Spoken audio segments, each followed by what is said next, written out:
Hello friends, मैं समृद्धि फिर से आ गई लेकर एक नई कहानी डॉक्टर शिवानी द्वारा रचित लाठी। तो आइए सुनते हैं इस कहानी को।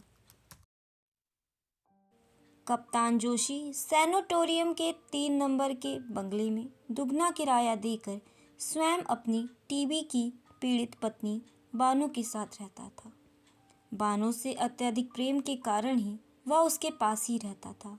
वह अपनी पत्नी बानो को सहज भाव से देखकर मुस्कुरा देता, उसे प्रश्न करने की पूरी कोशिश करता था। बंगले के बरामदे में पत्नी के पलंग के पास वह दिन भर कुर्सी डाले बैठा रहता। कभी अपने हाथों से टेम्परेचर चार्ट भरता, कभी समय देखकर दवाई देता। आसपास के बंगले के लोग इन दोनों को देखकर बड़े ही प्रसन्न होते कि ऐसी घातक बीमारी के बाद भी बड़े ही स्नेह व यत्न से सेवा करता है कप्तान। विवाह के 2 वर्ष के बाद ही बानो को भयंकर बीमारी हो गई। कप्तान दिन रात उसकी सेवा करता। उसके पास माता पिता के पत्र आते कि भयंकर बीमारी है, तुम उससे बचकर रहो। माँ ने रो रो कर पत्र लिखा कि मेरे 10-20 बेटे नहीं हैं, तुम अकेले हो। कप्तान पर इन चीज़ों का कोई असर नहीं हुआ। उसने बानो की सेवा में कोई कमी नहीं की। उसी हॉस्पिटल में एक नेपाली भाभी अपने पति को कोसती और भला बुरा कहती। वह खुले मन से कप्तान की प्रशंसा करती थी। वह कहती थी, एक मेरा पति है जो पीकर धुत रहता है, साल भर से देखने नहीं आया, और एक कप्तान है, देखो जो बानो की कितनी सेवा करता है। बानो से विवाह के ठीक तीसरे दिन कप्तान को युद्ध पर जाना पड़ा। बानो को छोड़कर जाना उसके लिए असहनीय था। उसने बानो से पहली मुलाकात में उसका नाम पूछा था। जब बानो ने उसे अपना नाम बताया तो कप्तान ने मजाक में कहा, यह तो मुसलमानी नाम है। यह सुनकर ही बानो की आंखें छलक उठीं। तो कप्तान बोला, मैं तो तुम्हें छेड़ रहा था, कितना प्यारा नाम है। अभी बानो केवल 16 वर्ष की थी। खिलौनी सी बहू को पाकर कप्तान अत्यधिक प्रसन्न हुआ था। कप्तान 2 वर्ष बाद वापस आता है। इस बीच बानो ने 7-7 नंदों के ताने सुने, भतीजों के कपड़े धोए, ससुर के लिए स्वेटरें बुनी, पहाड़ सी नुकीली छतों पर 5-5 सेर उड़द पीस कर बड़ियाँ डाली।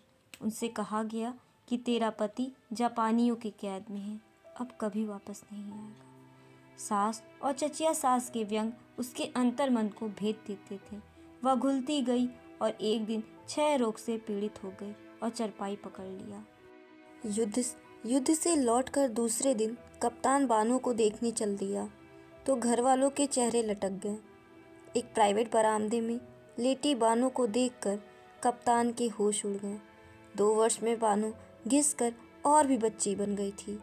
कप्तान को देखकर उसकी आंखों से आंसू टपकने लगे। अंत में उसकी नाजुक हालत को देखकर डॉक्टरों ने भी नोटिस दे दिया, कल ही कमरा खाली करें, मरीज को घर ले जाइए। उसने बानो से कहा, घर नहीं, दूसरी जगह चलेंगे। सुबह उठा तो बानो पलंग पर नहीं थी। दूसरे दिन नदी घाट के पास बानो की साड़ी मिली। उसने आत्महत्या करने का प्रयास किया। कप्तान को जब लाश नहीं मिली तो उसने समझ लिया कि बानो नदी में डूबकर मर गई। कप्तान का 1 साल में ही दूसरा विवाह हो जाता है। 2 बेटे और 1 बेटी उसकी पत्नी प्रभा ने उसे दिए। कप्तान अब मेजर हो चला था। एक दिन कप्तान जब अपने परिवार के साथ घूमने निकलता है तो उसे वहाँ पर वैष्णवियों के साथ बानो जब लाठी के रूप में मिलती है तो मेजर उसे पहचान लेता है। लेकिन लाठी अब ना तो बोल पाती थी, ना ही उसे अपनी अतीत की याद थी। यही इस कहानी का अंत होता है।